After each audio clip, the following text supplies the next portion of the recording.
Brett Lightner, what's going on with your hair, man? It looks awesome. Oh, dude, I did that just for you. I blow it out every morning, so it looks like, but I knew I'd see I you. know.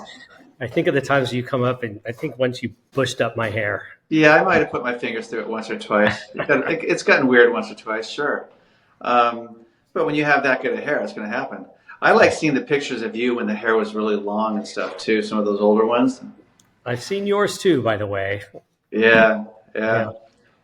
That was interesting because when I got married, or when I met my wife's parents, I had long hair, goatee, earring, and I had a son, but I was not married. And I was in the entertainment industry, and I'm thinking like, wow, strike one, strike two, strike three, strike four. Somehow I captured their attention, and they liked me anyway. Yeah. And but gosh, if my daughter brought home someone like me back then, I would have been like, what are you thinking, sweetie? But they didn't, Yeah, I was so it worked clean out. cut. I was pretty clean cut when I met my wife. My hair was kind of bushy like this. Hmm. I was much more youthful for sure. You still look good though, buddy. You We still love to got go it. back and look at the old photos with the big fro, and it's fun. Uh-huh. I love it. I love it. And so, Brett, how many years have we known each other? It's a good question, Scott. At least Maybe 10 10 plus, right? plus. Yeah, 10 plus. I remember the time I met you and we went and I'd met you several times. I said, hey, we ought to get together once and just kind of like get to know each other. We went to Jerry's Deli. And Wow, what a memory. so I don't think there's been a Jerry's Deli for over 10 years. Okay. All right. Yeah, because I remember when I first met you, you were one of that I get kind of get into a rhythm with certain lenders depending on what my client is looking for. And then the more I heard about you from other people, and everyone's always saying such great things about you, and the more I talked to you, I went like, ah, boy, this guy's the real deal. And then all of a sudden we started working together, and you know. So tell us about because you've changed companies recently, and you've been raving Yeah. about it, which is a really big thing. So what Yeah. makes tell us about where you're at and what makes it really special to you? What is your niche? I mean, whatever you want to share. So my first 19 years in the business, I was working for a mortgage broker, just a mom and pop shop. We were Mm-hmm. an independent mortgage broker, and life was great. It was very simple. Getting loans were easy. My friends that worked at other types of lending, big banks and mortgage original, retail lenders were thriving. They were doing fantastic. But I really liked working for an independent mortgage broker. Mm-hmm. And then in 2008 or 9, we had the mortgage meltdown. And I was kind of forced to leave mortgage brokering and go to mortgage banking because Mm-hmm. of product. The mortgage brokering lenders, a majority of them went out of business. The company I was with was strong, but where we sent our loans, we lost jumbo loan programs. Mm-hmm. And I joined that world, and I really loved it. I thrived in it, and I did it for like another 17 years, and it's been really great, except for the last 2 years, 2023, Mm-hmm. especially the end of 22 and all of 23. I lost a tremendous amount of my business because of rates. And it's Mm-hmm. so simple for a client nowadays just to go online and pull a quick interest rate quote, or you can call around and get interest rate quotes. And the Mm-hmm. example was someone like you would refer someone to me. They love you. They're going to work with me.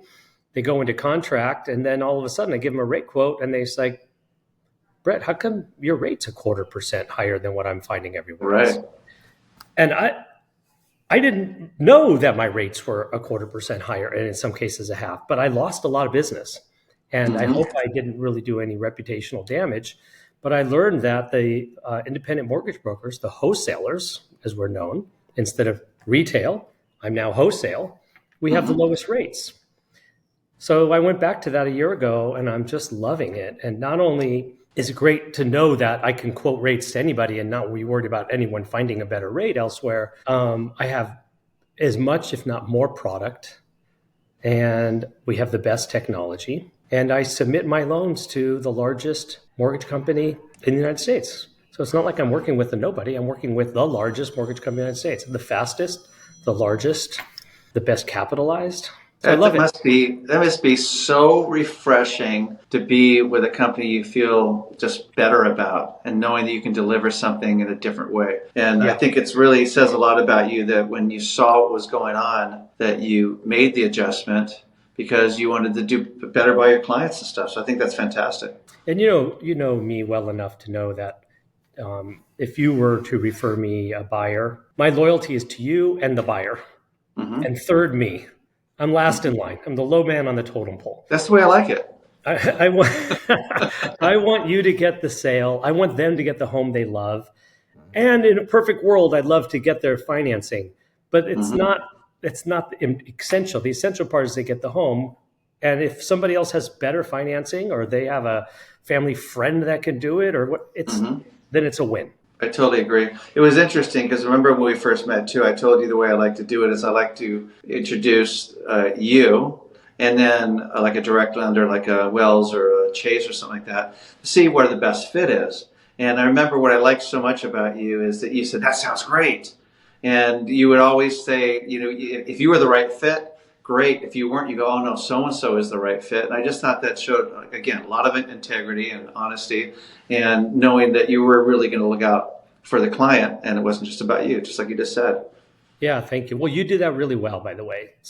I know some people in the mortgage industry that would not appreciate their referrals being sent to two people at the same time, but you did it really well. You would send full transparency. You would send one text to both lenders. You guys Yeah. figure out who's got the best, and if everyone's got integrity, then the client wins every time. Yeah, so that to me that worked out really well. But you know, I try to find the right fit too because I know that you have a certain tone about you that's very, for one, it's very calm. You're very bright, very calm, and so it was. I know there's certain people that I thought that you would be really ideal for, but I wouldn't want to, you know, introduce to you and then another loan broker. That to me was like what. That to me I didn't want to do, but to a direct lender who I thought was going to be great, and you I know who's great. To me, that just came together. Makes sense. Yeah. Well, I'm trying to make sense. I'm doing my best. So I know that in your business you come across a lot of situations and stories and you know of you know some real estate health, some challenges, that type of thing. You have anything you want to share with us? Sure, they do exist. Yeah, they do exist. You don't have to I mention any names. You can say, "Oh my I God, had a that deal. asshole agent that didn't Oh disclose." no, You don't I have to say worked that. with the story I'm going to tell you is they're really great. It was really great guys. It was a really great team. The Mm-hmm. seller was where the hell was. It was a Uh seller, huh. and it was a large transaction. Mm-hmm. It was a bundle of three properties totaling over $18 million, and they were supposed to close before the end of 2024. But there's lots of problems. There was some litigation. There was properties were in REAP in violation with the city of LA.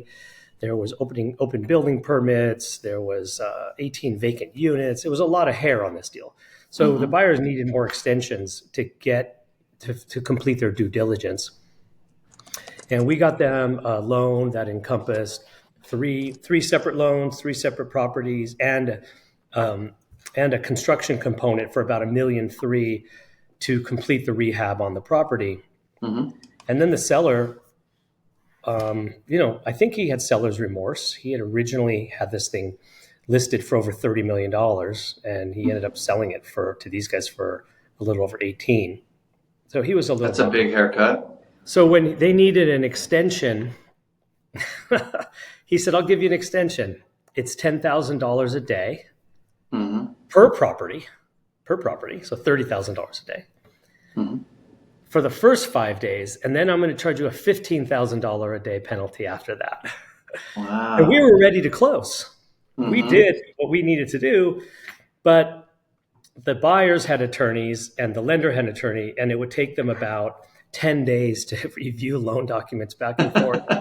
And He between knew what he was doing. the borrower's attorney, the lender's attorney, and the late fees, they incurred hundreds of thousands of dollars in extras.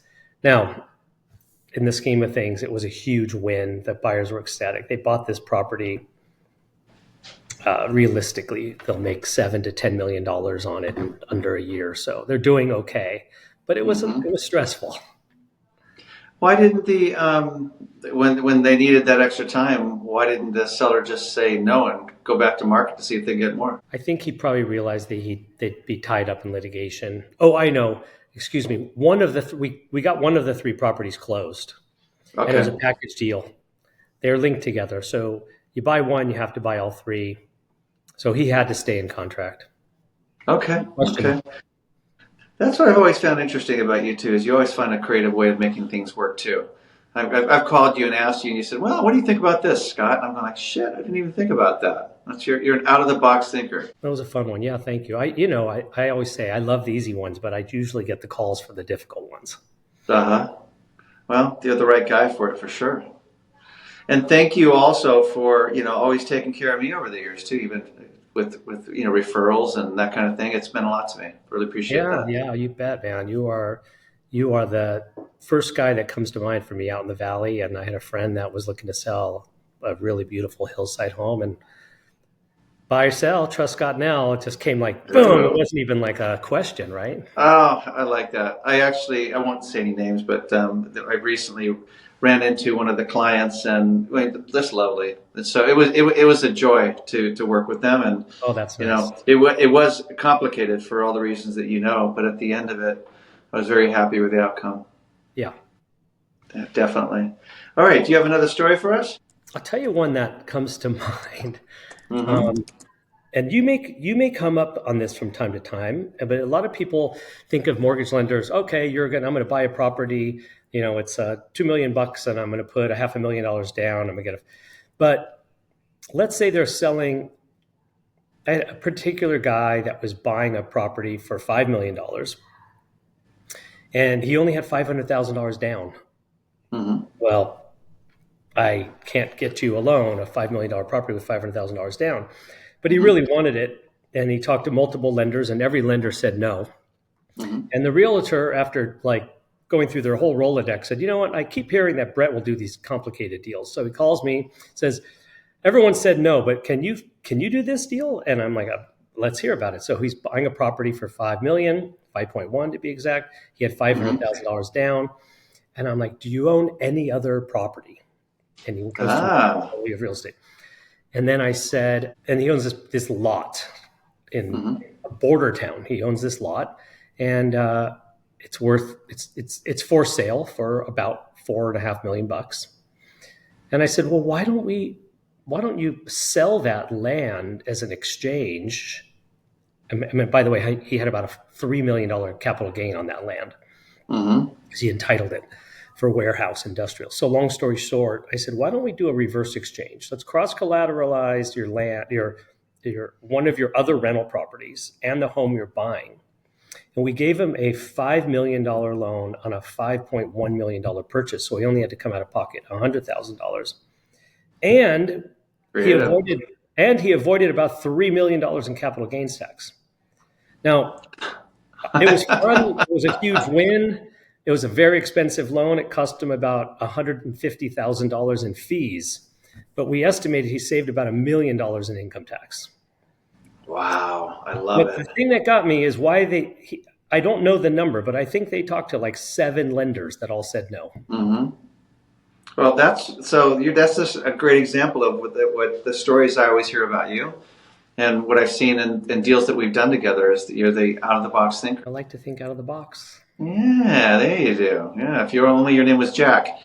Do you have any? So think of something, because there's been stuff that's been a real nightmare. Because those ones are, the truth is, those are more like real estate heaven stories. Because Brett Lightner comes in and saves the day, which you did, and saved people a bunch of money. What about the one that, like, I recently went through one where there was a disclosure issue, and buyer, I represent the seller, buyer says, gets disclosures, decides not to read them, and then removes the contingency and says, "Well, I didn't know X, Y, Z." I'm going like, Mm.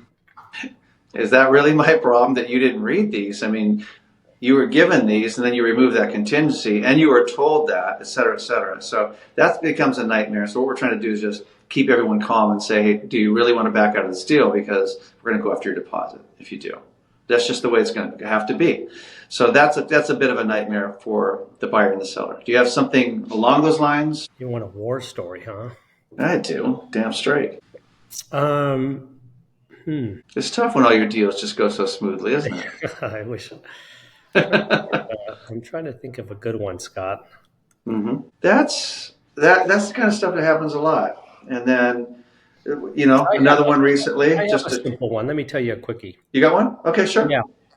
So I had someone refer me a client that they're building a second unit on their property. Mm-hmm.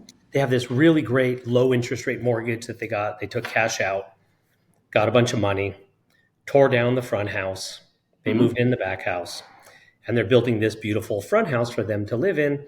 And they came up about $300,000 or $400,000 short to finish. So it was referred to me to get them a small bridge loan to complete the construction.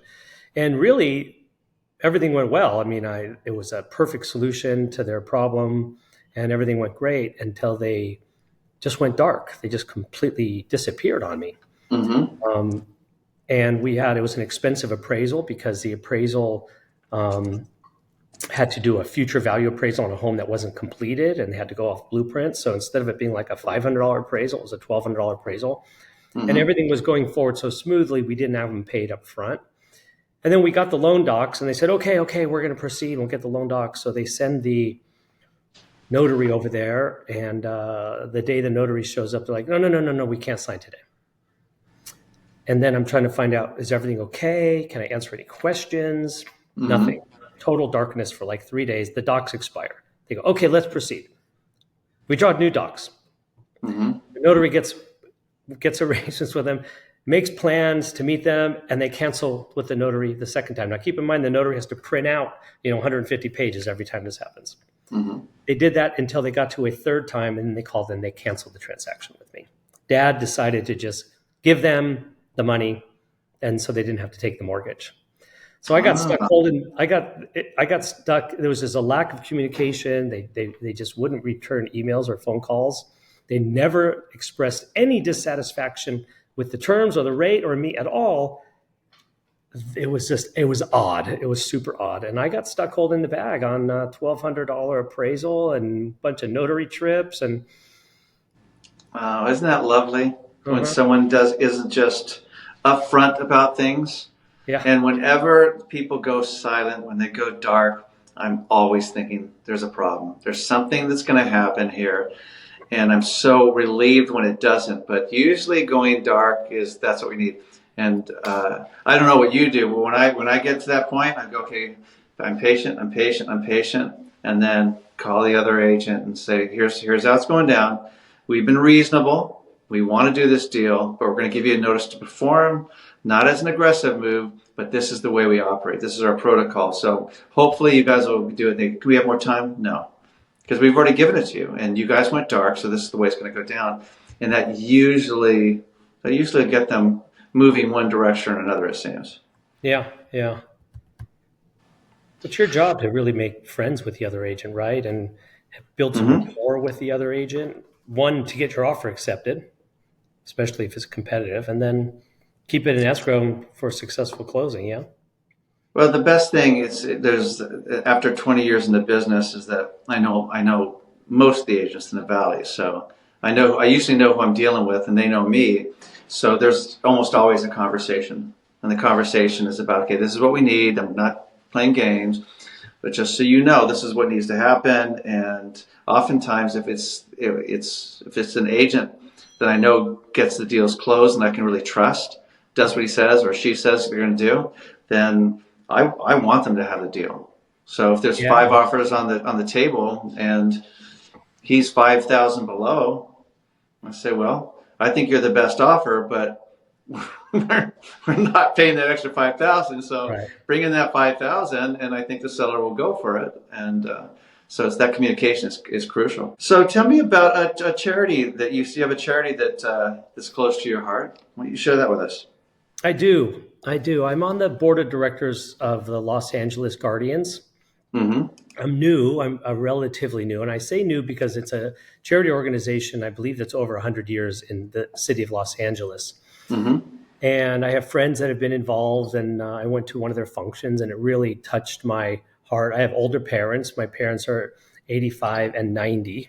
Hmm. And what the Guardians of Los Angeles are is they're a charity wing. They're like the fundraising wing, if you will, for the for Los Angeles Jewish Health. It's also for many years it was known as the it was called the Los Angeles Jewish Home. Hmm. It's an organization that houses people. For many years, it was Jewish. You don't need to be Jewish to be there, but it's for many years Hmm. it was, or it still is, for people in need who Hmm. need either just regular assisted living, they need full care, or they need memory care, hospital care, and it can range from being entirely free for the rest of your life to whatever you can donate. But it's a very expensive operation to run. They have a facility in the big facility is in Reseda. Oh, it's the Jewish Home for the Aging. It was called That's right, the Jewish Home for the Aging. Right Yes, now, been there. I've been there a few times with clients, and I walked in. I thought it was just that the atmosphere there was beautiful. The care was beautiful. It was clean. It was lit up. It was just a really nice experience when I was there. oh, good. So you know of it. So it's Yeah. near and dear to me because I think there's a very good possibility my parents may end up there. Hmm. We have this Thursday night. We have our poker night, annual poker night. I'm not a poker player, but I am going to go and drink and celebrate and try to raise money for the cause. Well, when you lose, they win. it's it, it's funny because when we do the Scout Poker Night fundraiser, it's the same thing. And I said, I don't know if I want to do that. I said, it's for the kids. It's for the kids. And when you're raising money to help the elderly who really can use it, I mean, to me, I think that is a beautiful, beautiful thing. Yeah. So I paid. My money's going in, and I'm not getting any chips. Yeah. Well, maybe you should get those chips. Go. But usually the food and drink at these events is great too. Yeah. Yeah. It's going to be at the Hollywood Park Hmm. Casino, so it's going to be a great event. Oh, that's It's incredible. great. Some of these people that have donated, some of the people that attend these events, that they just donate tens of millions of dollars to the Los Angeles Jewish Health. And it's I an love it. aging. We have a very, very rapidly growing aging population. They're living longer, and Hmm. the number is staggering. And if you just flash forward 10 and 20 years from now, we need about 20 more Los Angeles homes for Jewish Health. And so whatever we can do to help those elders in need, it's dear to me. I totally agree, and I think it's great that you're doing that. I've heard about it many times. I think it Anthony Behar is really heavy into that too, right? Anthony Behar was the president of the Guardians for the last 2 years. Yeah. His term just ended. That's exactly right. He is a class act. Hmm. Class act. And so whenever he says, "Hey, can you donate?" the answer is always yes. Yeah. And one more thing too, I'm gonna give him a little pointer. This what we do at the poker night for the kids. We always whenever people aren't buying in, we always get one of the moms on there. She goes, "It's for the kids, asshole," Exactly. and everyone donates. I'm just saying, you don't have to say that, but you can use something along those lines. You know who it's for. Open up your wallets. You know why we're here. We're not making any bones about it. It's going to something beautiful. I'm going to a fundraiser. Well, I'm not going to a fundraiser tonight. I'm going to a monthly gathering tonight, but it's for a Hmm. nonprofit. We never raise money at these gatherings. We host Hmm. them once a month. It's just a gathering to get to know each other, have a beer, hear a little speaker for 30 minutes. It's really nice. Tonight they've asked me to do a capital raise. They've never done it. Oh. And there's a lot of new people that will be there, and they've said, Brett, I want you to step up. And the reason they're asking me, and I think you said the words, the answer is always yes. Hmm. And the answer is always yes, because even if you can't give a lot, the answer is still yes. If you think Hmm. your donation's not going to make a difference because you can only give 25 or $50, the answer is yes, right? Big donations are great and they're always welcome. Right. The participation rate is more important. Right, and it just one thing. One time there was a group of guys. I'm going back to the scout thing again, but a group of guys that I knew didn't have much money, but they wanted to support. And I said, I'm going to sponsor a table. Just come and do whatever you want. but just having those people there and having the energy there, and people will do what they're comfortable with if you just, you know, if you pitch it with, you're going to be perfect for it, because the way that you express yourself, I think that they'll be very responsive to. It's not a lot of pressure, but it's just, here's the realities of it. The answer is yes, and it isn't even this much. Does that help? The answer is yes. I think you kind of know where to go with this tonight. Yeah. Yes. The answer is yes. A little awkward because people join us. Oh, I'd love to join you on Tuesday night. What can I bring? And then I always say, oh, bring your checkbook. And they're like, oh, what? I'm like, no, I'm kidding. I'm kidding. We've never asked for money. We've been doing this for 4 years. So tonight will be the first time that it's going to come up. Well, you're the right guy, because you're going to do it in a way that doesn't freak people out. Yeah. And so it's that balance.